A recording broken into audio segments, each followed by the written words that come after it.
Throughout the night, Richter continues to gather information about the cursed stones, while Haru lies awake until dawn, preoccupied by the prospect of bringing her lost child back to life. Haru Shigima, 10 a.m. Shigima Mansion.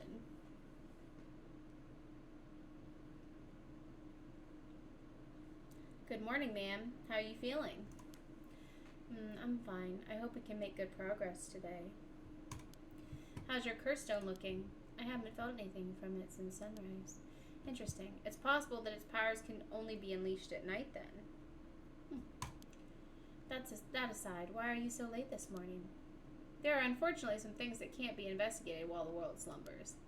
But I did get some research done in what limited time I had. Very well, let's talk. This is the old mansion where I was born and raised.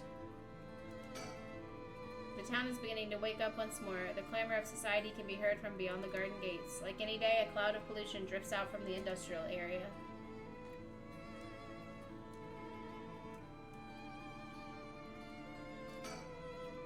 No one's in the mansion at the moment. The door has been locked shut. The housekeeper has already left for cleaning, after cleaning and preparing food.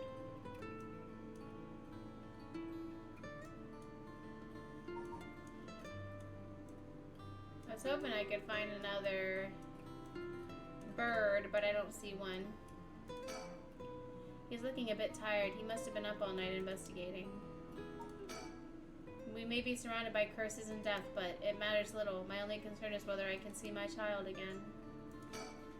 By the way, there's something I wanted to talk to you about, and what's that? Our current plan is to steal a curse stone that's already absorbed soul drugs, but I'm wondering if it would suffice to not steal, but instead negotiate with the curse bearer and have them use the right for our purposes? Oh?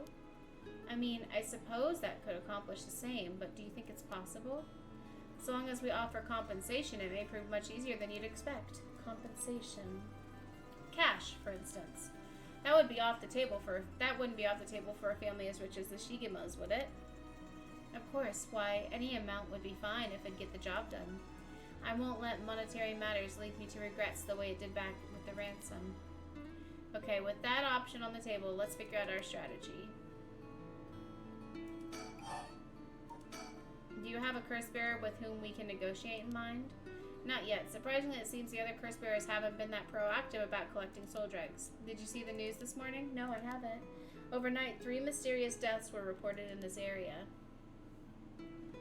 They've yet to announce the identities of the bodies found, but they've been nicknamed the Honjo serial killings. It's garnered quite some attention on the streets. Oh my. Only 3? That's what I thought. Even if the victims were curse bearers, just 1 or 2 wouldn't be enough soul dregs. And for what those curse stones are capable of, a mere 3 victims seems a little on the low side. With this little activity all through the night, the curse bearers must be a cautious bunch. What's holding them back? Are we not all after the power of resurrection? There may still be some undiscovered victims, but it doesn't seem like anyone has gathered enough soul drags yet. We might have to set up some bait to spur them into action, and then we offer them the deal. None of the curse bearers seem very proactive. I wonder if the situation could be what the mastermind who kicked it all off intended. Now that's an interesting theory. You think there's someone behind this all? You mentioned hearing an agonized voice telling you to kill when you first obtained the curse stone. That doesn't sound like a coincidence to me. Someone agitated the curses in this area on purpose, and they are likely after the rite of resurrection as well. So you're thinking this person is not one of the curse bearers? You've got a sharp mind, ma'am. Though it might seem obvious for the mastermind to become a curse bearer and collect soul dregs if they were after the rite, this would be very risky since as a curse bearer they themselves would become a target. So it'd actually be more convenient for them if the curse bearers moved less aggressively. That's right. But despite that, they've been inciting the curse bearers to commit murders. Why? Let's consider this. What if the mastermind isn't trying to collect soul dregs for themselves? You mean their intention was also to steal the souls while the other curse bearers compete with each other from the start? Sitting back and observing from the sidelines is a safer course of action. Which is why I figured it best for us to attempt the same strategy. So how should we do it? There's still reason to suspect the mastermind could be a curse bearer themselves. To be honest, I want to keep my distance from whoever it is. There's no telling what kind of power they might possess. Whether our aim is to negotiate or steal, we'll have to outpace the mastermind in making contact with the other curse bearers. How do you suppose we do so? At this point, all we can do is search. If there's a mastermind inciting the curse bearers to collect soul dregs, can we be sure that there is even a rite of resurrection? Good question. The rite could be nothing but a myth fabricated to spur the curse bearers into action. Seeing it might be for naught, do you want to give up, man? Never. Understood. After all, we'll never know the truth unless we find it for ourselves. But we'll do it without using the curses ourselves. By the way, I met a few people who seemed like potential curse bearers last night. I did some investigating into all of them. But I only managed to get detailed information on 2. You're quick. I suppose that's got to be expected from an investigator extraordinaire. I appreciate the flattery.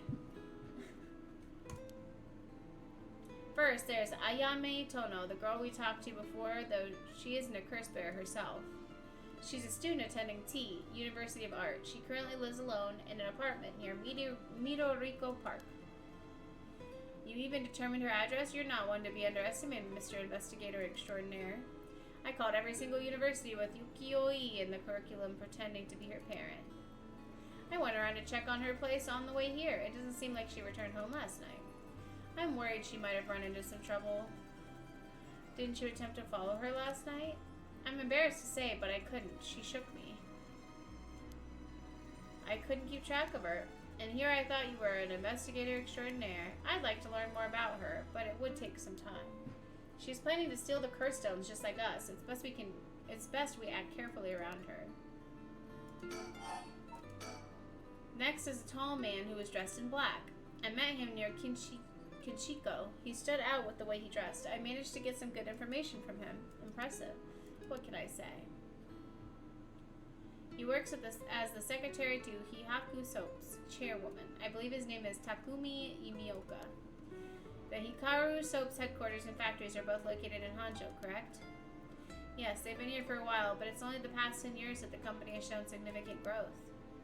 I remember seeing the chairwoman on the news a few years back. She seemed to be very shrewd. With the increase in sales, I assumed she'd want her factories running at full capacity. But with the harsh restrictions against industrial waste, a lot of the factories with older equipment had to be shut down. That's right, even 10 years ago, there were many complaints about chemical plants dumping waste into the river. Most companies back then were more concerned with making a profit than protecting the environment. Still they are.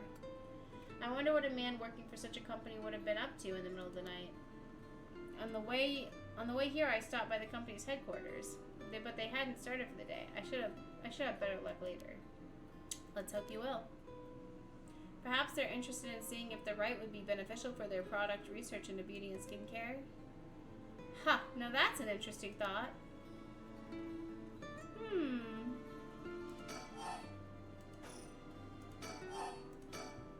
I ran into one more suspicious young man last night. This one seemed to be out collecting soul drugs, right?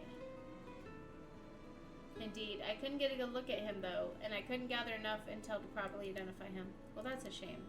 But I can make an educated guess. Oh? You know that researcher who discovered the ancient text on the Rite of Resurrection, the one that lives near here? His name is Hideki Ariashi, and the man I met was very similar in stature. Oh my, even he is involved? How awfully suspect. Considering his background, couldn't he be the one who initiated the whole affair? I think it's possible, yes. Which is why I decided to refrain from making contact with him for the time being. Safety first. Understandable. Of course, I want to learn more, but this isn't the right time to focus on him. I prefer to ascertain who else is a curse bearer. First, I'll return to Hihaku Soaps to see the man in black. Their headquarters are down on South Warigesu Street.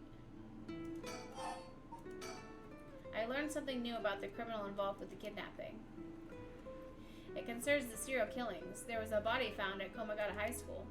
The person was identified as school teacher. His name was Kohei Jonoichi. Do you think he was a curse bearer? Not sure, it's possible. But regardless, that means that 2 people who knew the truth about the kidnapping are both dead. Just when we were getting somewhere. It isn't enough to make me give up, of course. Still, we don't know anything about Michiho Shirayashi's residence. It'd be wise to pay her a visit. Understood. In addition to the 3 victims associated with the Honjo serial killings, there's Michio Shirayashi, who reportedly committed suicide, and then the police officer who died at the former Yasuda Gardens. If strange deaths continue occurring like so, they're bound to inspire strange rumors.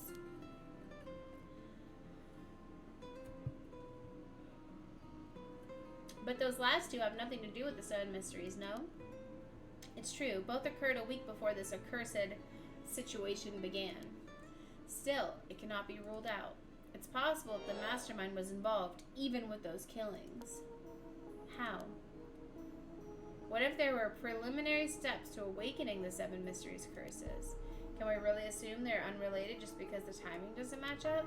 Or rather, the police officer's death is so baffling that it'd be easier if it were connected to these curses. The victim wasn't the type to be caught off guard easily. You seem to know a lot about this.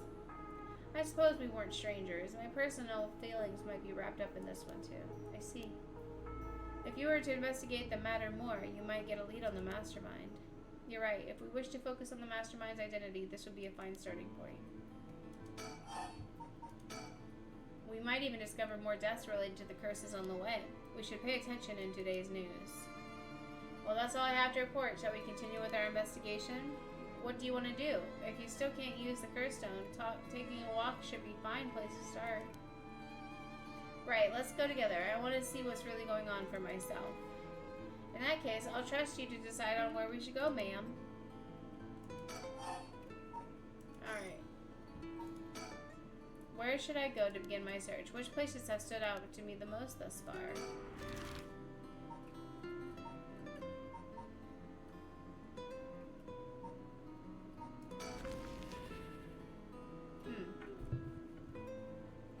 Komagata High School. Front gates. Here we are at Ground Zero, Komagata High School. I guess it's logical that the police got this place shut down. The teacher's body was found here after all. It's as if the students have nowhere to go now the school's closed. 2 people have died, a teacher named Kohei Jonoichi and a student named Michiho Shirayashi. Is there anything else to be gained here? It seems the officers are still inspecting the scene. Entry has been strictly prohibited. The news has attracted a bunch of curious onlookers, huh? That works in our favor. The more people around, the better we can blend in.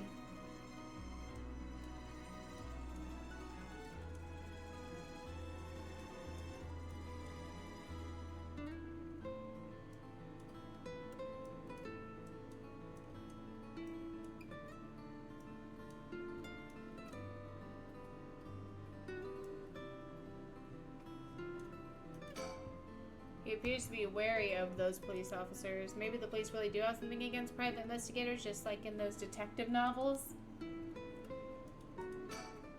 The 2 people have died. A teacher named... Okay, is there anything else to be gained here? This place is said to be connected with the story of the Fool's Procession. I wouldn't be surprised if a curse bearer decided to turn up. However, I need to find out if that teacher was a curse bearer or not. I expect the police to be baffled since they don't know about the curses. I can ask around and see what the students have to say.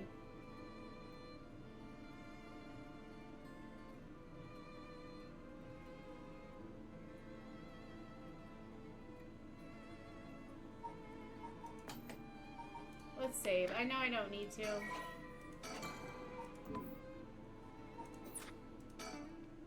Alright, I'll go ask the students about Michiho.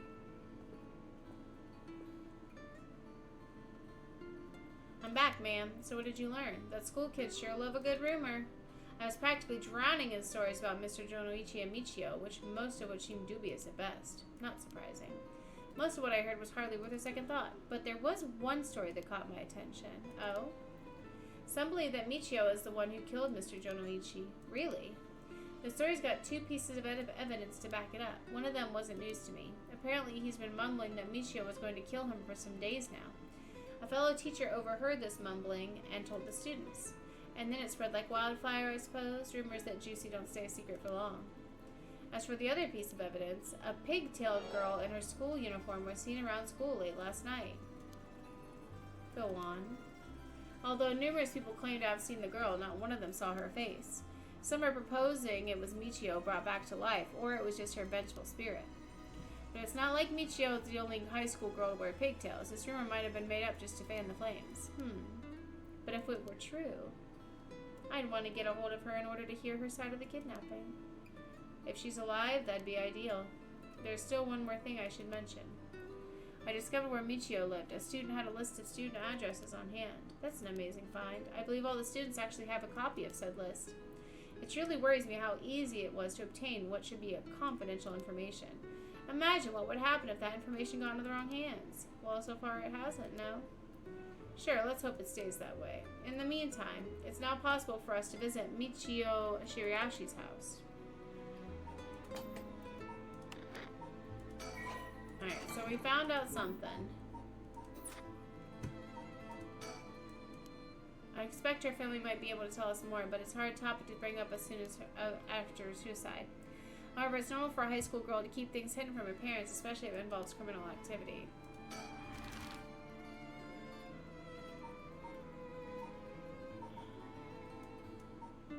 I want to go here. I'm so curious. Near the Shirayashi household.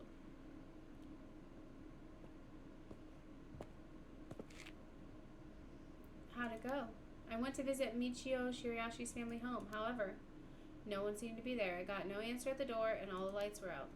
It seems to have been empty for a while now. There was a stack of newspapers out front. It's a bit quieter over here. It is a residential area, after all. All these rundown row houses really scream working class, don't they?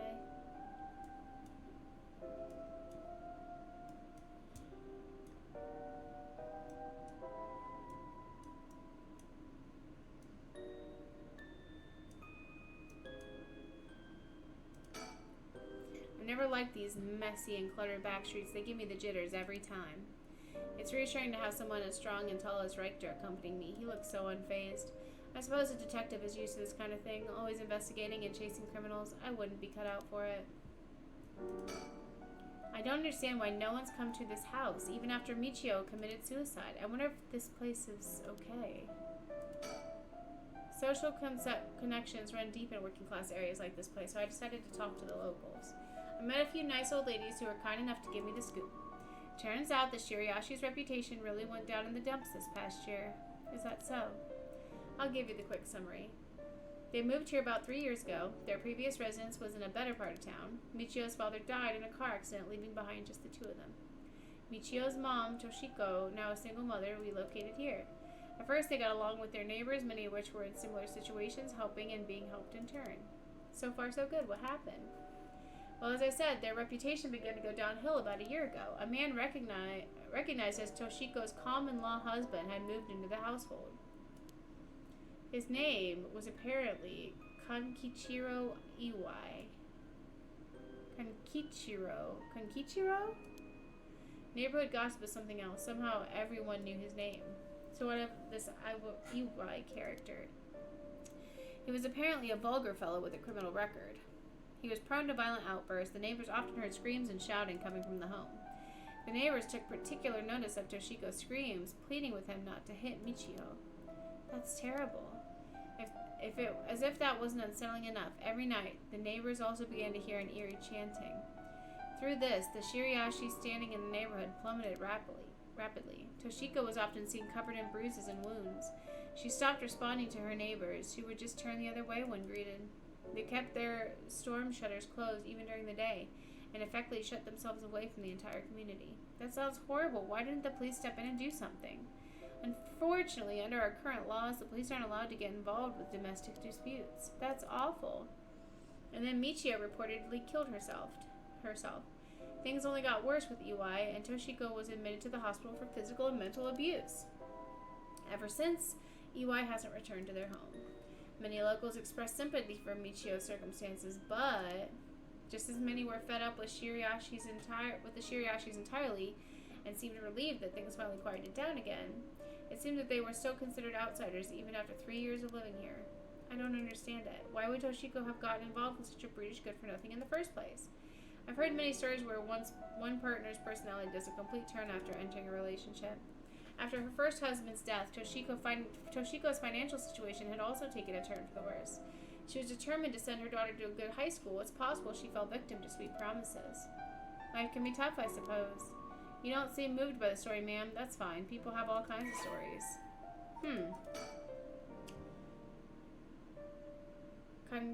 Kankichiro Iwai. Common law husband of Michio Shirayashi's mother, Toshiko Shirayashi.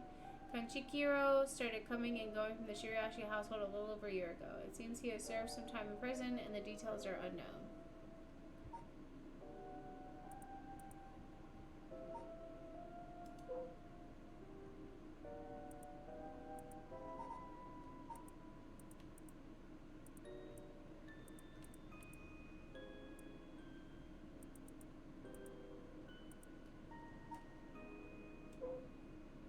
Yeah, they're definitely not the same person. Alright. The Shirayashis were dealt a tough hand. I can't imagine what it's like. Could it be the girl was forced by her circumstances to take part in the kidnapping? But the Shirayashis certainly hadn't lucked out with theirs, bringing up such a violent man into it.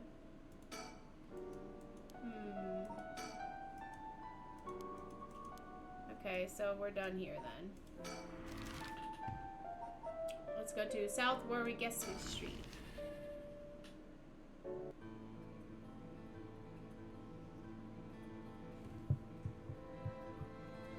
The Haihaku Soap's headquarters are on the other side of South Warwick-Guestwick Street. They were closed when I visited this morning, but it appears things are up and running now. To think a small soap-making company could grow so much in such a short time. They have factories and warehouses throughout the area now. You can see why director and now chairwoman Natsui Yamamori is called the Queen. A chemical producer that ranks 4th largest in the domestic detergent market and 7th largest in the cosmetics market. From its humble beginnings as a small soap factory established after the war in 1946, founder Natsui Yamamori utilized her feminine perspective and a well-timed economic boom to boldly lead the company into new markets. Even as the market grew crowded with the industrialization of Sumida City, the company continued to expand, digging its roots deep into the area. In particular, it established itself as a household name by focusing on its branding toward the rapidly expanding convenience store market. Its flagship products now include cosmetics, detergent, soap, shampoo, and more. The company's name, Hihaku, can also refer to kasuri, a type of patterned fabric. Interesting. Oh, that's her. Collect all information on persons of interest. Natsui Yamamori, female, company chairwoman. Natsui is a former president of Haihaku Soaps, a large chemicals company. Though she retired from her position 2 years ago, she still wields great influence over the company from her position as chairwoman. Recently, there have been rumors about her possessing strange and powerful magical abilities, earning her the nickname the Witch of Haihaku. Oh, so this is the bitch that started it. Got it. Prior to the war, Natsui enjoyed working her dream job at a textile factory. She was forced to face the bitter reality of the world, however, when the factory was destroyed by a fire during the war, and she was ordered to rework the fabric she had painstakingly crafted into something more suitable for blue-collar work. Witnessing the rise in popularity of Western-style clothing in the post-war period, Natsui left the textile industry.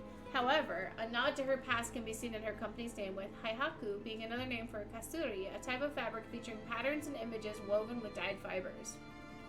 Having long been dissatisfied with the soap supplied at the textile factory, Natsui saw a business opportunity and set up her own small soap factory. Taking inspiration from imported soap brands, she developed new products which quickly gained a good reputation.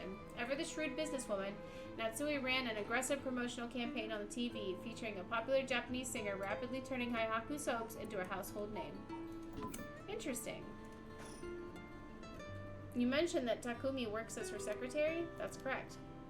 Do you think it's possible he's acting on her orders? That's exactly my thinking. A curse bearer with both money and power could certainly look at resurrection as their next prize. Negotiating with a person of that stature might prove difficult.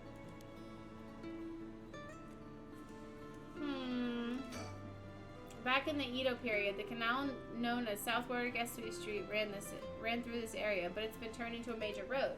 It's a bit away from Kinshiko Station or Ryogoku Station, though it's still considered a nice area. The stories of the ever-burning lantern and the foot-washing mansion both took place around here. One of the bodies discovered this morning was found by this road as well. This is quite a lovely area, huh? I suppose you could call it somewhat of a city center. Water guess we lit partitioning ditch refers to a waterway dug down the middle of a road so as to divide it. At the dawn of the Edo period, the Honjo district was little more than a collection of suburban rice farms. As the area became more developed, the southward Gresui was excavated in order to drain rainwater into the Yoko Jiken River to the east. Though it served the people long and faithfully, it was converted into an underground culvert at the beginning of the Showa era.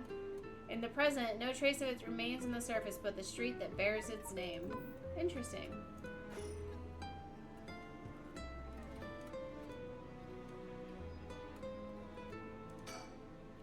First, I need to confirm whether Takumi is the man I ran into last night. Then I'll be able to determine if he's a curse bearer.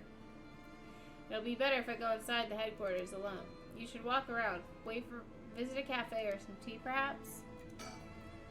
I'm going to go in. It may be a while, so feel free to find somewhere to kill time. Okay, good luck in there.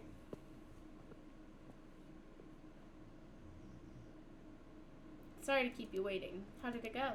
I'll fast forward to the conclusion. I met with Takumi. There's no doubt he's the same man I saw last night. But it doesn't seem like he's a curse bearer.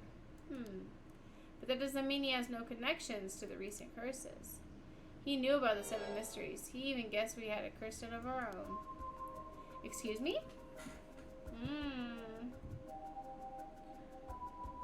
I tried to approach Takumi about a fallen item after I ran into him last night. However, you said your name was Richter, correct? I have a favor I'd like to ask of you. I'm hoping you would hand over the curse stone in your possession. Curse stone? What are you on about? There's no need to play dumb with me. In fact, there's no time for it. I had all the same reason you did to think you were a curse bearer last night, and your arrival here only confirms it. You are a curse bearer, no? You're right, we lack time. I confess I am a curse bearer. I possess the curse stone of the haunting clappers. I'm glad to hear the truth. Finally, this conversation is worthwhile. It is a dangerous item you hold. Give it to me. My company will take care of the responsibility to dispose of it. I don't know the soap business specializes in scrubbing curses clean. It is the prerogative of Miss Yamamori. Is that so?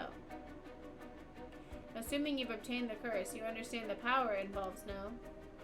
Miss Yamamori possesses supernatural powers akin to those of a god. She also has a deep love for this land, having transformed it from the pile of dirt it once was to the home of our headquarters. She cannot stomach the fact that this is now the site of these curses run rampant. So you're telling me the Queen of Hihaku is a real-life witch? She wouldn't appreciate being called that, mind you. There's a sorcerer by the name of Suigen Gamiodo, who is gallantly working behind the scenes, exorcising spirits and the like. Go on. That being so, there have already been instances of the dead coming back to life. Do you understand the urgency of this matter? There are curses we're speaking of, tools which can be used by wicked beings to possess people. The rite of resurrection is nothing but a fabrication meant to seduce the curse bearers into unspeakable action. If you truly understand what I'm talking about, you must hand over that curse stone at once. Very interesting. With that said, just how many curse stones have you acquired so far? If you want to tell me the truth, if what you tell me is true, surely the company would have launched a large-scale search by now. We have 6. 6? Whoa, I can rest of these then. And here I thought I was at risk of being cursed. It seems we're on the same page. If that is the case, you should hand over your curse stone immediately. I'm sorry to disappoint you, but it's not actually in my possession at the moment, considering the importance. I've been keeping it in hiding. Really now. And I'll accompany you while you retrieve it. I'm sorry, but I've got something important to attend to, but I promise I'll return with it later. Very well. Then you won't refuse to provide your address and telephone number, I presume. How prudent of you. I'll oblige.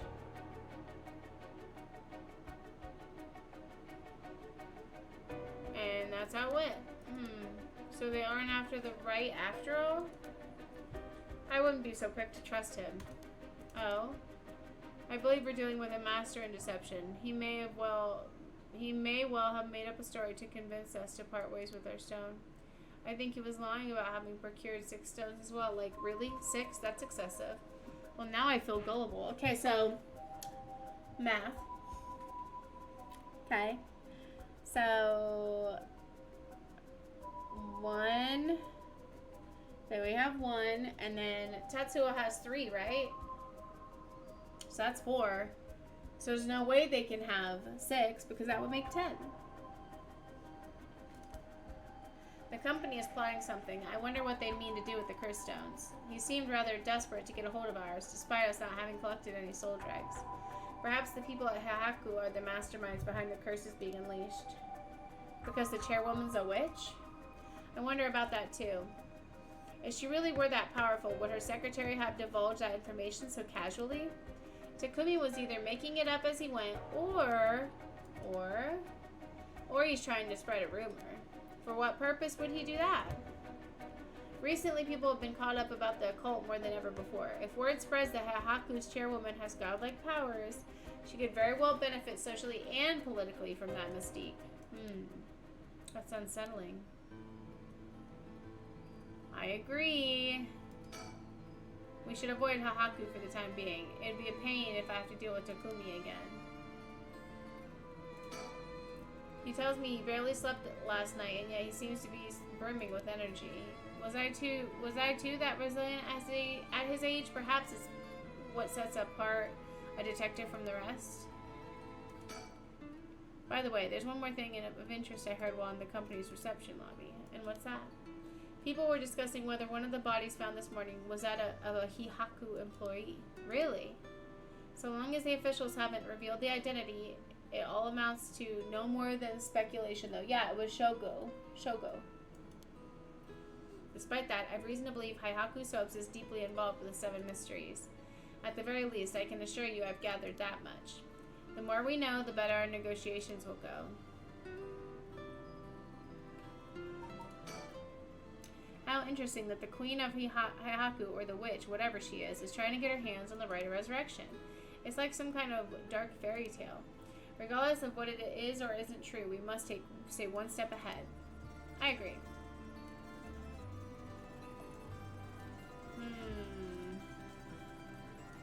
Alright, I guess that's it. Let's go to our last stop. Midoriko!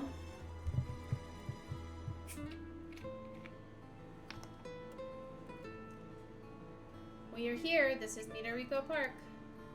There's somebody over there. Ayame Tono lives around here? She wasn't in her apartment when I dropped by this morning. I wonder if it's worth checking again. Yeah, there's definitely... Whoa. There was somebody over there. Unless I'm just imagining things. No, there is. Oh, it's just little kids running around. And this place is connected with the story of the Taiko of Suguru. Not only that, Katsushika Hokusai's home was also in this area. That might be why Ayume chose to live here. Midoriko Park, a small park bordering the southward Gasui Street, sporting a mixture of cherry and evergreen trees. Although unremarkable in most respects, its small playground always attracts a number of children come evening. While no trace remains in the modern day, it stands on what was once the site of the Tsuguru estate. The legendary artist Katsushika Hokusai is also believed to have been born in the vicinity.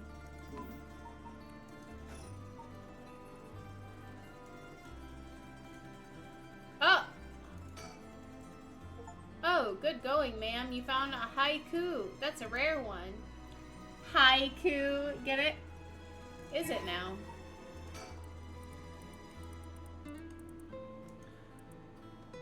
Cute.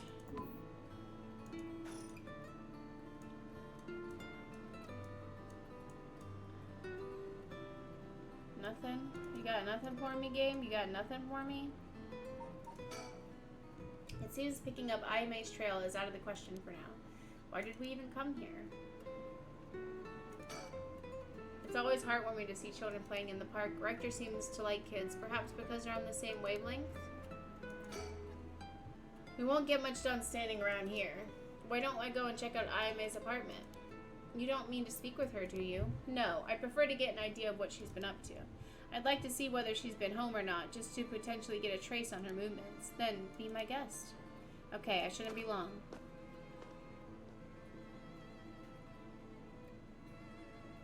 I'm back, ma'am. So, nothing? I'm afraid so. She still hasn't returned. However, I noticed a few people who seem to be related to the police force keep watching in the area. I don't know if they've got eyes on her apartment, but they do appear to be watching the building it's in. Interesting. You've got a sharp eye to have noticed them despite them being so covert. What can I say? It's part of my job. However, it meant I had to refrain from knocking on her door or looking through her windows. I wasn't able to check her electric meter or mailbox either, unfortunately. If you were planning to go that far? We won't make much progress sticking around here. So where do we go now? Where else do we go?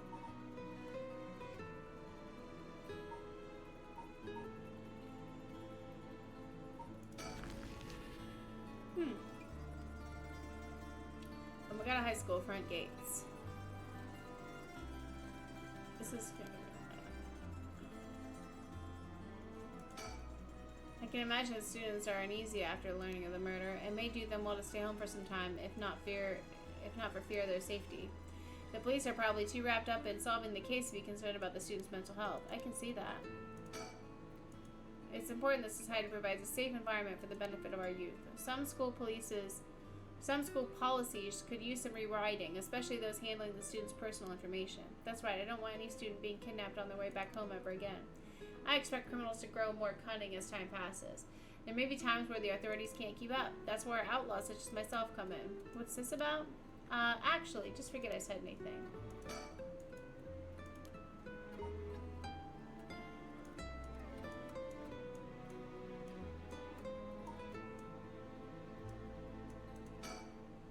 They're all dressed up for school. In another world, I might have had the chance to see my son in uniform, too.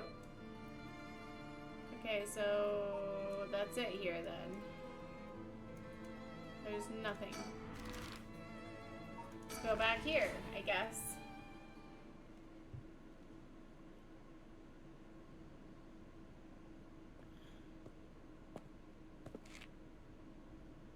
I doubt anyone's still living there. Oh, so you came here too? What is it? Could you repeat what you know one more time for me, Richter?